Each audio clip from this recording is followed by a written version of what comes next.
Hi friends, ಇವತ್ತು ಮೊಟ್ಟೆ ಸಾರು ಹೇಗೆ ಮಾಡೋದು ಅಂತ ಹೇಳ್ತೀನಿ ಬನ್ನಿ. ನಾನು ಒಂದು ಅರ್ಧ ಚಿಪ್ಪಷ್ಟು ಕೊಬ್ಬರಿನ ತಗೊಂಡಿದ್ದೀನಿ. ಅದು ಮಿಕ್ಸಿಗೆ ರುಬ್ಕೊಂಬರ್ತೀನಿ. ಇವಾಗ ಒಂದು 3 ಈರುಳ್ಳಿನ ಕಟ್ ಮಾಡಿ ಹಾಕ್ಕೊತೀನಿ. ನಾನಿವತ್ತು ಹಸಿ ಮಸಾಲೆನ ತಗೊತಾ ಇದ್ದೀನಿ ಫ್ರೆಂಡ್ಸ್ ಮೊಟ್ಟೆ ಸಾರಿಗೆ.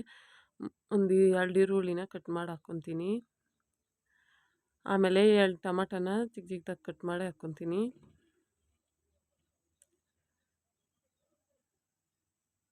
ಆಮೇಲೆ ಹಣ್ಣು ಮೆಣಸಿನ್ಕಾಯಿ ಫ್ರೆಂಡ್ಸ್ ಒಂದು 8 ಹಾಕ್ಕೊತಾ ಇದ್ದೀನಿ. ಹಣ್ಣು ಮೆಣಸಿನ್ಕಾಯಿ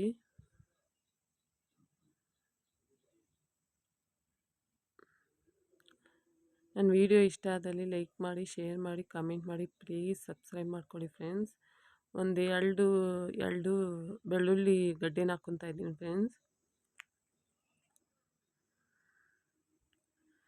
ಒಂದು ಇಂಚಷ್ಟು ಶುಂಠಿ ಹಾಕ್ಕೊತೀನಿ.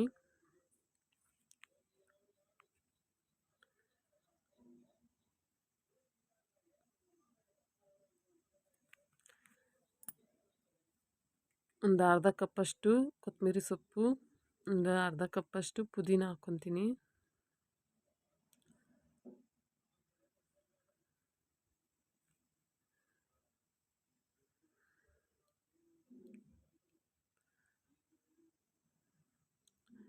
ಲವಂಗ ಒಂದು 5, ಚಕ್ಕೆ ಒಂದು ಪೀಸು, ಒಂದು 10ರಿಂದ 12 ಕಾಳುಮೆಣಸು ಹಾಕ್ಕೊತೀನಿ ಫ್ರೆಂಡ್ಸ್.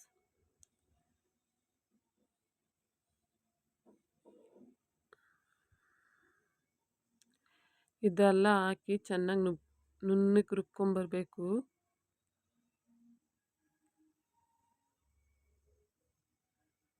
ಸ್ವಲ್ಪ ನೀರು ಹಾಕ್ಬಿಟ್ಟು ಚೆನ್ನಾಗಿ ರುಬ್ಕೊಂಬರ್ತೀನಿ. ಮಿಕ್ಸಿಗೆ ಹಾಕಿ ಚೆನ್ನಾಗಿ ನುಣ್ಣಗೆ ರುಬ್ಕೊಂಬರ್ಬೇಕು ಫ್ರೆಂಡ್ಸ್. ನಾನು ಎಲ್ಲ ಒಂದೇ ಸರಿ ರುಬ್ಕೊಂಬರೋಕ್ಕಾಗಲ್ಲ, ಅದಕ್ಕೋಸ್ಕರ ಸ್ವಲ್ಪ ಸ್ವಲ್ಪ ಹಾಕ್ಕೊಂಡು ರುಬ್ಕೊಂಬರ್ತೀನಿ. ನೋಡಿ, ಇವಾಗ ಇದಕ್ಕೆ ನಾನು 2 ಸ್ಪೂನಷ್ಟು ಧನಿಯಾ ಪೌಡರ್ ಹಾಕ್ಕೊತೀನಿ. ಇದು ಮನೇಲೇ ಮಾಡ್ಕೊಂಡಿರೋದು ಫ್ರೆಂಡ್ಸ್.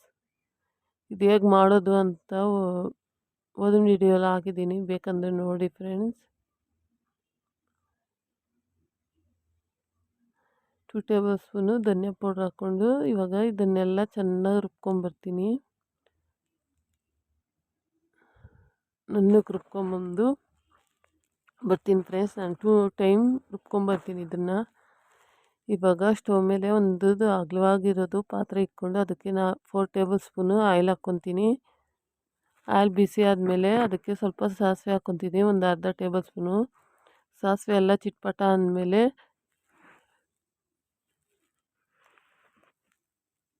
ಕರ್ಬೇವಿನ ಸೊಪ್ಪು ಹಾಕ್ಕೊತೀನಿ.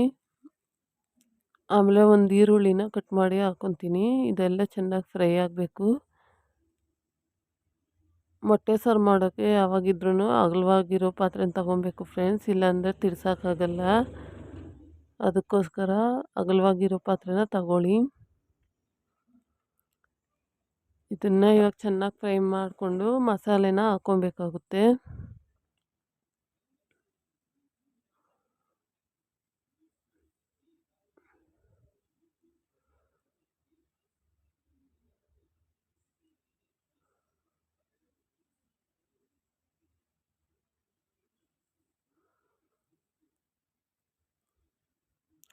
ಮಸಾಲೆ ಎಲ್ಲ ಹಾಕ್ಕೊಂಡು ಇವಾಗ ಚೆನ್ನಾಗಿ ತಿರ್ಸ್ಕೊಡ್ಬೇಕು.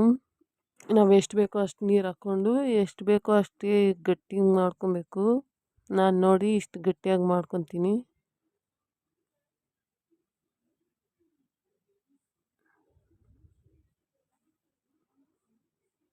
ನಾನು ಇನ್ನು ಸ್ವಲ್ಪ ನೀರು ಹಾಕ್ಕೊಂಡು ನನಗೆ ಎಷ್ಟು ತೆಳುಗೆ ಬೇಕೋ ಅಷ್ಟು ತೆಳುಗೆ ಮಾಡ್ಕೊತೀನಿ.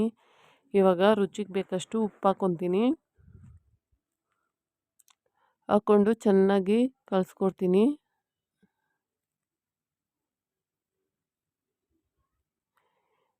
ಇವಾಗ ನಾನು 6 ಮೊಟ್ಟೆನ ತಗೊಂಡಿದ್ದೀನಿ.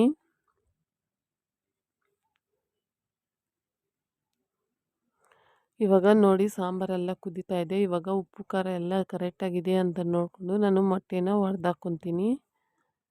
ನೋಡಿ, ನೀವು ಬೇಕಂದರೆ ಹಿಂಗೆ ಬಟ್ಲಲ್ಲಿ ಒಡೆದು ಒಂದೇ ಜಾಗದಲ್ಲಿ ಬಿಡ್ಬೋದು. ಇಲ್ಲ ನಿಮಗೆ ಟ್ರೈನಿಂಗ್ ಇದೆ ಚೆನ್ನಾಗಿ ಅಂತಂದರೆ ನೋಡಿ ಈ ಥರ ಮೊಟ್ಟೆನ ಒಡೆದು ಹಾಗೇ ಬಿಡಬೇಕು. ಸಾಂಬಾರು ಒಳಗಡೆ ಒಂದೇ ಕಡೆ ಬಿಡಬೇಕು. ಆ ಕಡೆ ಈ ಕಡೆ ಹೋಗೋ ಥರ ಬಿಡಬಾರ್ದು, ಒಂದೇ ಕಡೆನೇ ಬಿಡಬೇಕು. ಈ ಥರ ಬಿಟ್ಟು ಎಲ್ಲ ಮೊಟ್ಟೆನೂ ಅದೇ ಥರ ಬಡ್ದು ಒಂದೇ ಜಾಗದಲ್ಲಿ ಬಿಡ್ತೀನಿ.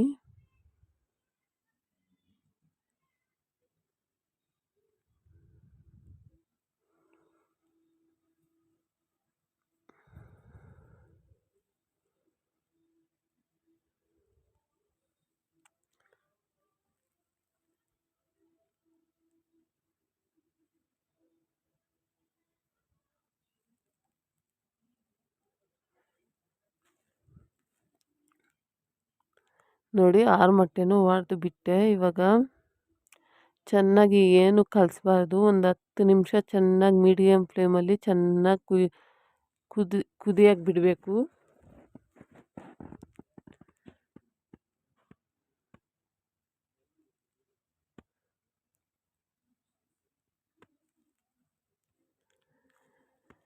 ನೋಡಿ ಚೆನ್ನಾಗಿ 10 ನಿಮಿಷ ಕುದೀತಾ ಇದೆ. ಇವಾಗ ಈ ಥರ ಒಂದು ನಾವು ಚಪಾತಿ ತೆಗಿತೀವಲ್ಲ ಅದನ್ನ ತಗೊಂಡು ಚೆನ್ನಾಗಿ ನಿಧಾನಕ್ಕೆ ಸುತ್ತ ಫಸ್ಟು ಇದು ಮಾಡ್ಕೊಬೇಕು.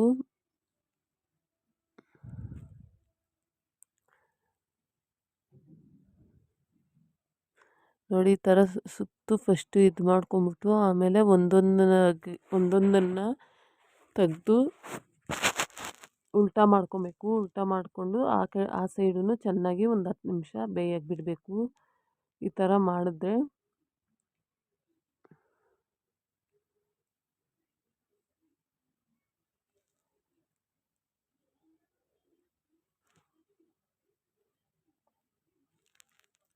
ನೋಡಿ ನಿಧಾನಕ್ಕೆ ಮೆಲ್ಲಗೆ ತೆಗೆದು ಉಲ್ಟಾ ಸೈಡು ಹಾಕ್ಕೊಬೇಕಾಗುತ್ತೆ. ಹಾಕ್ಕೊಂಡು ಚೆನ್ನಾಗಿ ಒಂದು 10 ನಿಮಿಷ ಬೇಯಿಸ್ಕೊಬೇಕು.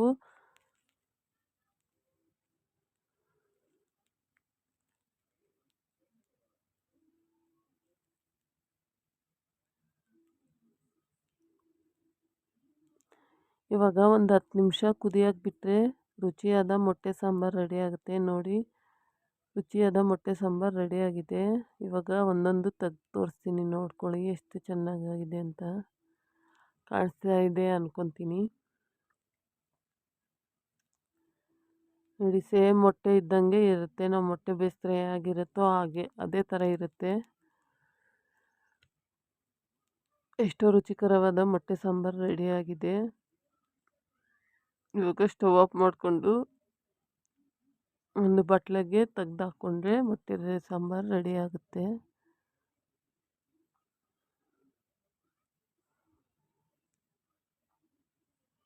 ಓಕೆ ಫ್ರೆಂಡ್ಸ್, ನನ್ನ ವೀಡಿಯೋ ಇಷ್ಟ ಆದರೆ ಲೈಕ್ ಮಾಡಿ, ಶೇರ್ ಮಾಡಿ, ಕಮೆಂಟ್